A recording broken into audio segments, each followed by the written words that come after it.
Welcome to DaAi Headlines. I'm Wendy Chen. Thank you for joining us. Coming up in today's show, in the Philippines, city volunteers are holding an aid distribution and a free clinic for last year's flood victims.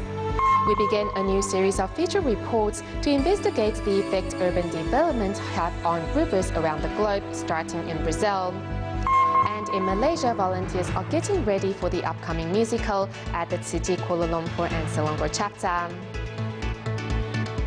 After Typhoon Bopha caused severe devastation in Mindanao Island in the southern Philippines at the end of last year, city volunteers rushed to conduct a disaster survey, after which they organized a two-day aid distribution in Compostela and New Bataan. Overall, 6,500 households received city's help. Team of doctors were also on site to provide medical care. A month after Typhoon Bopha hit the Philippines, city volunteers once again go to Barangay Andap of New Bataan. As the progress of the reconstruction has faltered, the disaster survivors' only hope lies in city's aid distributions. With my parents' assistance, I'm trying to leave the past behind, but still, I often think of my deceased husband and other family members. In early December last year, Typhoon Bopha struck southern Philippines, with Compostela Valley being the hardest hit. Later, city volunteers from Manila and Zamboanga went to survey the disaster. A month later, they carried out aid distributions and were accompanied by a team of doctors who carried out medical checkups for the residents. Willing to reach out for this program, and we as doctors are also thankful for being part of this program. That's why we're paying it forward for all the blessings that we have received, and in our own little ways, we are here for the people of Compostela. City volunteers carried out 6 aid distributions in Compostela and New Bataan, helping 6,500 families in total. Each family picked up blankets, straw mats, pots and spatulas. These items will help us a lot, as our things were carried away by the flash flood. During the distribution, a sudden rainfall makes an appearance, but the event continues on. Among the volunteers, many who were once the recipients of city's aid now show up to help out. I was too touched by what you have done to our city. That's why I want to repay. To see those people, they are also happy receiving those gifts. A local Chinese businessman also joins the effort. That's why being associated with the relief operations is also very fulfilling. The volunteers find joy in giving, while the recipients are also willing to give back by donating money to the bamboo coin banks. I donated not for myself. If there are other disaster victims, I'm happy to help out. Simple giving of relief goods or non-food items, but there's that program of behavioral change. Thank you. Though a disaster shows no mercy, with city's care and love, these survivors will surely get through these difficult times. In China's Guangdong province, city volunteers carried out a winter aid distribution in Taoyang district of Santou. As the distribution was the first in the area, many residents registered to volunteer in hopes to contribute a little of their love to help their community. Though having limited mobility, 82-year-old Grandpa Yao still comes to pick up his relief items in person. The volunteers not only give him a drink of water, but also apply Vaseline to his hands and legs. Let me put on some Vaseline on your hands and legs. You have cracks here. As this is the first winter aid distribution in Santou's Chaoyang district, up to 200 families show up to pick up their aid supplies. The volunteers' touching gestures move many of the residents here. It's a rare opportunity to help out. Thank you all for giving us this opportunity to help. Thank you so much. As well, the volunteers carry aid supplies for those who are unable to pick them up at the distribution site.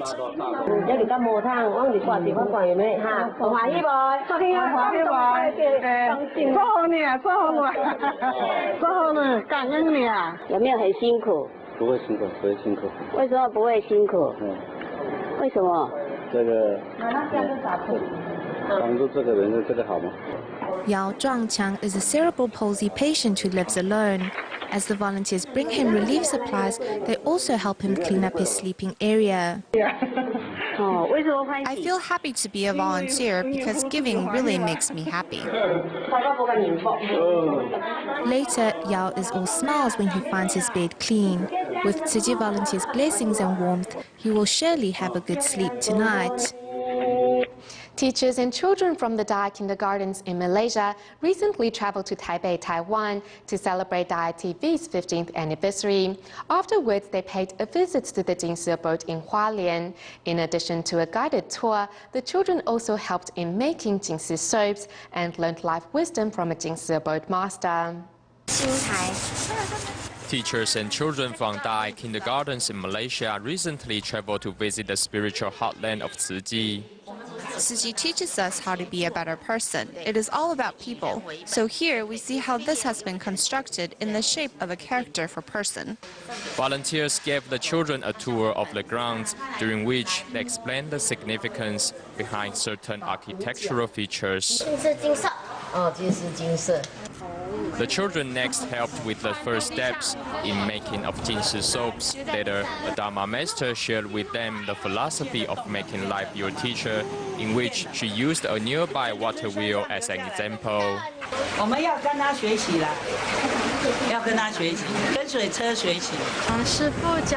Dharma master told us that we should use this life that was given to us by our parents wisely and do our best to bring into play our unique abilities and intuition. Starting from today, I will study harder so that in the future I will have more ways to serve society. Before leaving, the children collect donations for the Tzu Chi Dialysis and Education Center currently being built in Malaysia, showing once again that you are never too young to start helping others.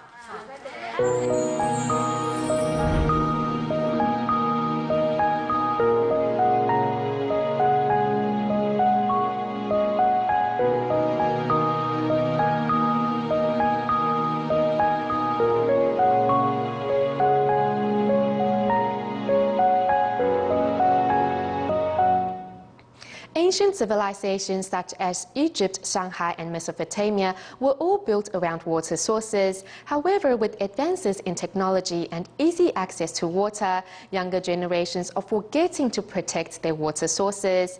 In our new series on water protection, we head to Brazil to see the problems facing its rivers.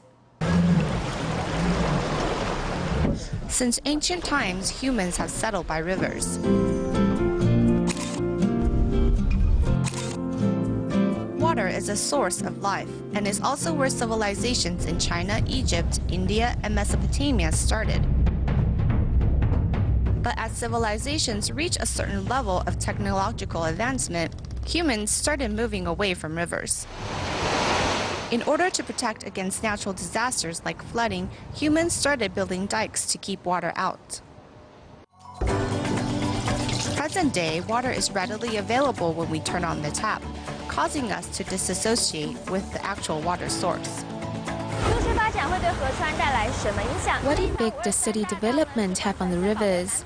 This is the main road heading to the airport in Sao Paulo, but underneath it is actually a river. Pipes covered the river and a road was paved. 300 years ago, Brazil, Sao Paulo relied heavily on water transportation. But as modern transportation appeared, rivers lost their freedom to bend and twist as they please. However, natural environments can only be controlled for so long before they strike back. Okay, we want to open the river and give the river back its space. Okay, no problem. You must find another area so we can move the population, the business, etc. that are here to other places. Is that easy? No. Moving away from city centers, residents and rivers seem to still live harmoniously. Altamira is an important transfer station for materials. Neighboring residents will travel by boat here to purchase their daily necessities. It takes 20 minutes to travel by boat to the island across the way, and this boat serves as transportation. Many towns in Brazil still heavily depend on water transportation as the reach of roads and railways is limited. The Trans-Amazonian Highway meets Xingu River at this point, so in order to continue on the highway, a ferry service was needed. The Trans-Amazonian Highway runs through Brazil, bringing information to all corners of it. However, it also brings destruction of natural environments. I think there are only 10 big ones that are still free. Madeira River in Brazil was one of them. It's not free anymore. Tapajós, the other one, was free. It will not be free anymore. So we are losing the big, free-flowing rivers very fast. We should not take water sources for granted. Only 1/3 of the world's 2.5% fresh water is consumable by humans. With the increases in population and temperature changes, if water sources are not protected, in 2025, 1/3 of the world's population will suffer from water shortage. Then, river problems will become human problems. We will continue our water shortage series tomorrow in Brazil's Itapu and Belo Monte Dam to see how changing of water course is influencing the ecosystem. But back to today, as Tzu Chi's founder Master Zheng Yan says, the media plays a vital role in today's society and can bring about positive changes to our community. DaAi TV was established 15 years ago for exactly that purpose, and over the years it has continued to spread a positive message to its viewers. One of its most popular programs are the DaAi dramas, which depicts the real-life stories of Tzu Chi volunteers. Over the past 13 years, 178 dramas have been produced, with another 70 miniseries produced since 2011. 丁大哥，哇，阿彩啊，你今天穿得好漂亮哎！ In September 1999, the first DaAi drama based on the life of Tzu Chi volunteer Ding Ling Cai was broadcast. When the production team came to me, I thought, my story isn't so interesting, why me? And it was the first DaAi drama too.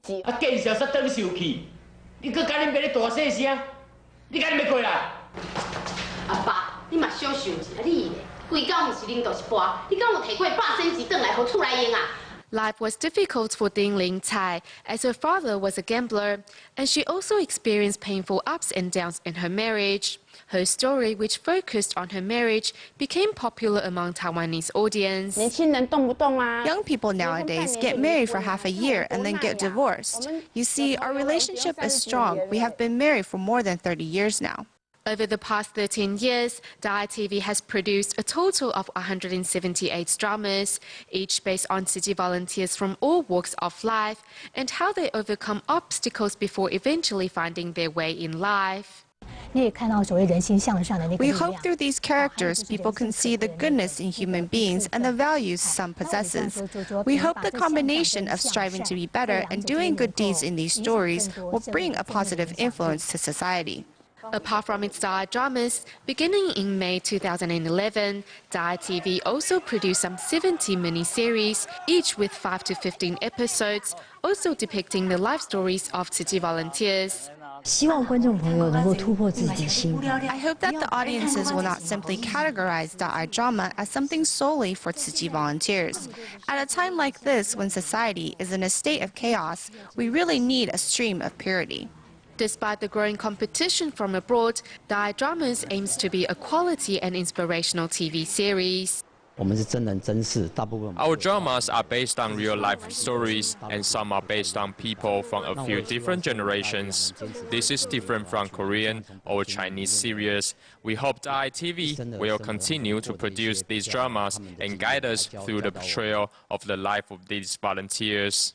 DaAi dramas also act as a platform for senior actors to pass on their skills and experience to other actors. From them, we learn how to act and the principles of life. What's really interesting is that when I go back to filming other dramas, everyone says that my acting skills have improved a lot. 得奖的是赖小怡，大爱长剧展，爸爸加油！ Life is like a drama and each has an inspiring story to be shared. Many viewers are able to relate to the real-life characters in DaAi dramas, thus making them a popular program since their establishment. Over the years, DaAi TV has also received 20 Globe and Bell Awards as it brings a stream of purity to today's chaotic society.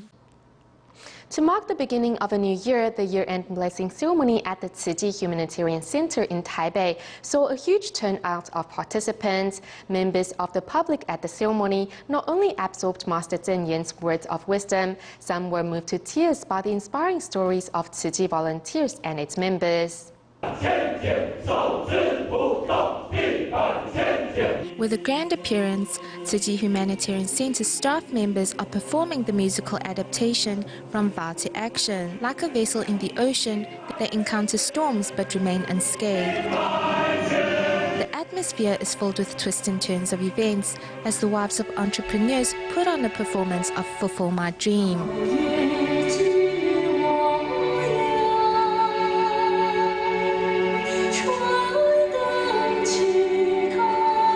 Extending their bodies with grace and elegance, each action is on point. The efforts of these volunteers is to mark an end to the past year and embrace the start of a new one.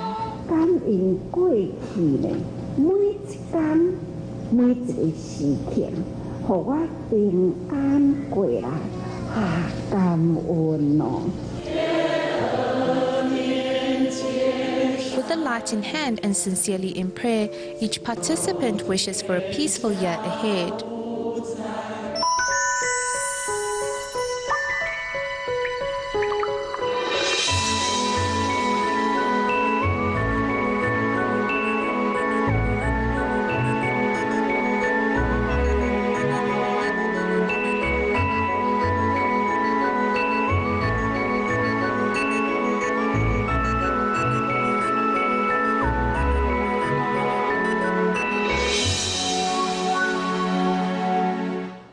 In Malaysia, as the year-end blessing ceremony being hosted by the Kuala Lumpur Selangor Tzu Chi chapter is drawing near, and after months of practice in small groups, the more than 600 participants came together for their first dress rehearsal. Also coming together to practice were members of the choral section, which is composed of volunteers who didn't have time to join the sign language performance, but still want to be part of the year-end show.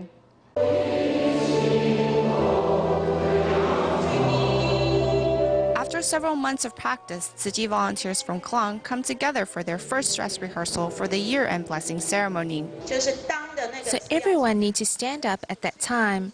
That means the group leaders need to speak out the command at the right time. If you say it late, then everyone will stand up at different times. Although the rehearsal showed that there is still room for improvement, participants remain optimistic. For Chen Minglai, who doesn't know how to read Chinese, he knows that he needs to work harder in the days ahead. In truth, at my age, I'm a little lazy, but since I have decided to take part in this year-end performance, I need to work hard. As long as you practice constantly, it won't be hard. If you don't practice, of course, it will be difficult.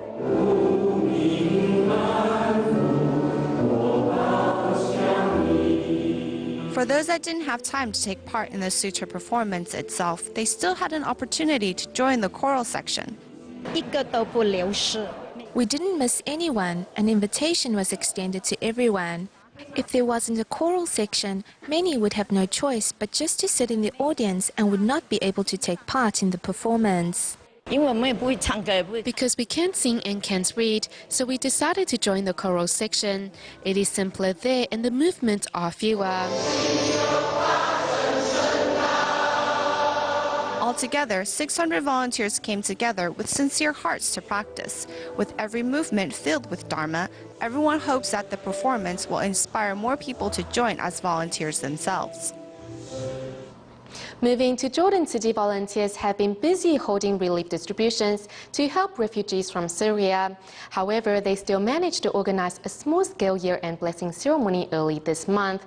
Jamel, who was just certified at the end of last year, shared his experience of returning to Taiwan and also made a wish of calling on more bodhisattvas to join Tzu Chi.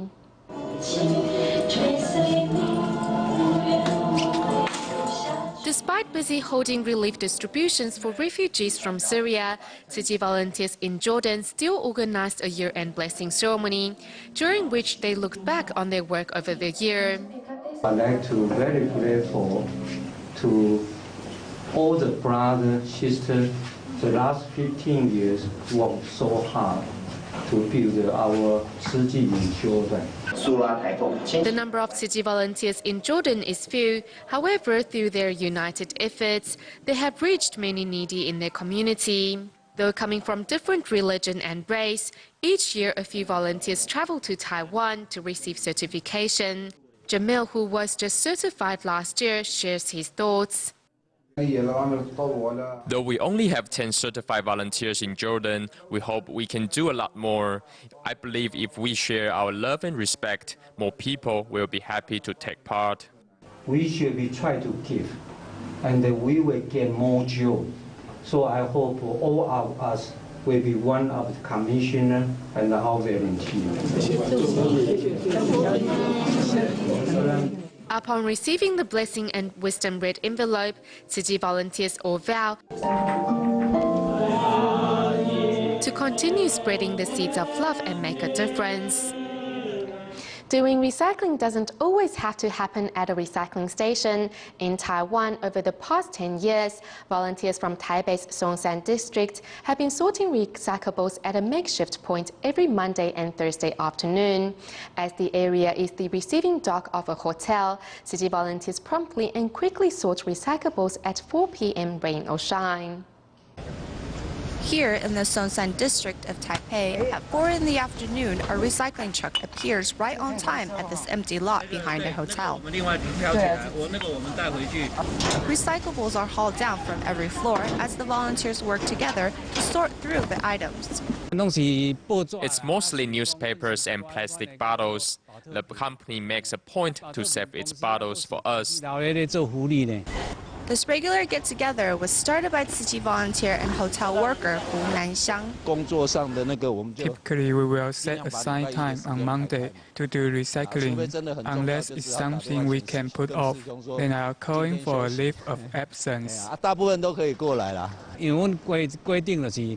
Our arrangement is that 4 p.m. is the time when the recycling can be brought down. Because this area has heavy warehouse traffic other times, if a truck is here, then we can't be here. Items are sorted at the makeshift recycling point before the area is quickly returned to its original state. And in those 2 hours, volunteers find a resting place and miss the hustle and bustle of the day. We go to Canada at the end of today's show and join Toronto Tzu volunteers who travelled 100 kilometres west to Kitchener City to hold a tea ceremony in hopes of introducing Tzu to the local community. In the event, many participants were moved by the volunteers sharing on their relief work experiences. We'll leave you with these images. Thank you for tuning in. Goodbye.